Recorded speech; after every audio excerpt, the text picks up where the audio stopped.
नमस्कार ताई, आपलं खूप खूप अभिनंदन की जुन्नरकरांच्या लय मोठा प्रश्न होता की ही जी मोकाट कुत्री आहेत ही भरपूर ठिकाणी फिरतायत. कल्याणपेठेत जवळपास 25 ते 27 लोकांना चावा घातलेला आहे.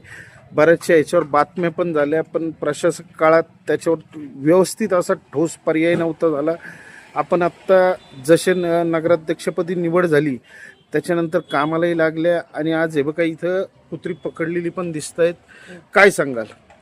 जुन्नर शहरातील पिसाळलेले कुत्री हे पकडण्याची मोहीम आम्ही चालू केली. नागरिकांच्या तक्रारीवरून सांगण्यात आलं आहे की कुत्री मोकाट जी जुन्नरमध्ये फिरत आहेत त्यांना पकडलेलं आहे आणि ज्यांनी घरात जी कुत्री पाळलेली आहे त्यांनी आपल्या घरातच ठेवावी, बाहेर सोडू नये त्यांना, अशी सगळ्या नागरिकांची तक्रार आलेली आहे.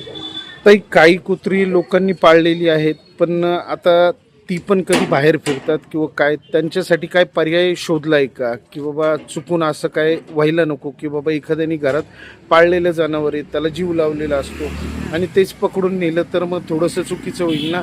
नाही, मग ते ज्यांनी कुत्री पाळलेली आहे त्यांनी स्वतःच्या घरात पट्टा लावून कुत्र्यांना वगैरे घरात ठेवावी आणि मग दुसऱ्यांनी असं नगरपालिकेतल्या लोकांनी पकडून नेऊ नये यासाठी त्यांनी आपल्या घरातच कुत्री किंवा पट्टा वापरावा. पट्टा वापरून वगैरे घरात ठेवा. आता ही मोहीम आपण किती दिवस चालवणार? पूर्ण शहरातली कुत्री जोपर्यंत पूर्ण शहरातली जेवढी कुत्री दिसतील तेवढे ते पकडून देणार ते, आणि कचरा डेपोच्या इथं त्यांची ठेवण्याची व्यवस्था पण केलेली आहे.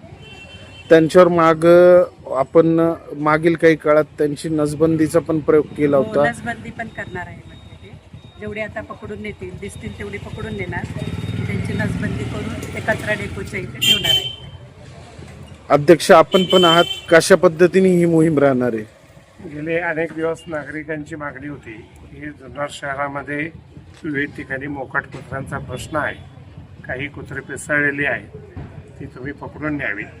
त्या दृष्टीने नगराध्यक्ष मॅडम यांनी ती मोहीम हाती घेतलेली आहे. प्रशासन आणि मुख्याधिकारी यांच्याशी चर्चा विनिमय करून आज नगरपालिकेच्या कर्मचाऱ्यांनी जवळजवळ 10 ते 11 ही कुत्रे पकडलेली आहे. जुन्नर शहरातील नागरिकांची जी पाळीव कुत्री आहे त्यांनी बाकी त्यांना पट्टा लावावा, म्हणजे नंतरच्या बाबी अडचणी येत नाही आणि ती बाहेर फिरली तर तो विषय येणार नाही. परंतु पट्टा न लावता जर कुत्री बाहेर फिरत असतील तर नागरिकांना, मुलांना, शाळेतील विद्यार्थ्यांना त्याचा त्रास होत असेल तर ते उचलणं अत्यंत नागरिकांच्या दृष्टीने योग्य आहे. म्हणून मी नागरिकांनाही विनंती करणार आहे की आपली कुत्री शक्यतो घरामध्येच पाळून ठेवावी आणि बाहेर टाकायची असेल तर त्याला पट्टा लावून या ठिकाणी फिरवावी. दुसरी गोष्ट, आता ही जी कुत्री आहेत त्या कुत्र्यांची नसबंदी करून कचरा डेपोवरती ठेवण्यात येणार आहे, याची सगळ्यांनी नोंद घ्यायची आहे. जिथं जिथं पिसाळलेली कुत्री असा ज्यांना वाटेल की या ठिकाणी पिसाळलेली कुत्री आहे तर त्यांनी नगरपालिकेशी किंवा डायरेक्ट नगराध्यक्षांशी संपर्क साधावा. त्यानुसार कारवाई तातडीने केली जाईल. खोत साहेब, आपण पण इथं आहात. नवीन नगराध्यक्षांची जी नियुक्ती झाली त्याच्यानंतर त्यांनी थोडाही वेळ न लावता ग्राउंड लेवलवर काम करायला सुरुवात केलेली आहे. काय सांगाल याबाबत?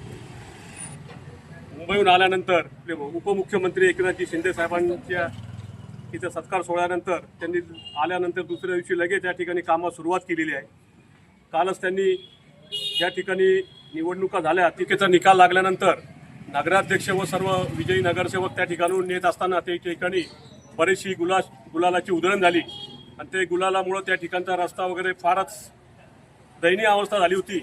कारण पंचायत समिती, PWD त्या ठिकाणी येणारी बाहेरची बरेचशी लोक त्या ठिकाणी येत असतात आणि रस्त्याची जी साईड पट्टी होती ती सुद्धा त्या ठिकाणी खराब झालेली होती. आणि नगराध्यक्ष मॅडमनी काल लगेचच सांगितलं त्या ठिकाणची साफसफाई झाली आणि साफसफाई झाल्यानंतर लवकरात लवकर आपण त्या ठिकाणची जे साईड पट्ट्या आहे त्या ठिकाणी ॲक्सिडेंट होतात ती सुद्धा आपण लवकरात लवकर रिपेअर करून घेऊ असं त्यांनी नगराध्यक्ष मॅडमनी कालच निदर्शनास आणलं. त्याचप्रमाणे आजची जी मोकाट कुत्र्यांचा सुळसुळाट झाला होता जुन्नरमध्ये, बऱ्याच वर्षापासून लोकांच्या तक्रारी होत्या का या कुत्र्यांचा बंदोबस्त करावा, तर ही सुद्धा मोहीम नगराध्यक्ष मॅडमच्या आदेशाने अतिशय चांगल्या प्रकारची व्यवस्थित पार पडली. फक्त माझी नागरिकांना एकच विनंती राहील की आपले जे कुत्रे असतील पाळलेले तर त्यांना आपण व्यवस्थित पट्टे घालून घरात ठेवावे आणि जर त्यांची नगरपालिकेच्या यांनी जर कर्मचाऱ्यांनी वगैरे पकडली तर नंतर तक्रार करू नये. त्यामुळे आपण बेल्ट घालून त्यांना कुत्र्यांना व्यवस्थित ठेवावं आणि बाहेर सोडू नये, जेणेकरून नगरपालिकेचे कर्मचारी आपल्या कुत्र्यांना हात लावणार नाही. आणि दुसरी एक विनंती अशी आहे का समजा पाळलेले कुत्रे असेल तर पाळीव कुत्र्यांची यादी नगरपालिकेला द्यावी, म्हणजे जेणेप्रमाणे नंतरची कारवाई होणार आहे त्याच्यामध्ये एकही पाळीव कुत्रे पकडले जाणार नाही याची नोंद घेतली जाईल. धन्यवाद सर.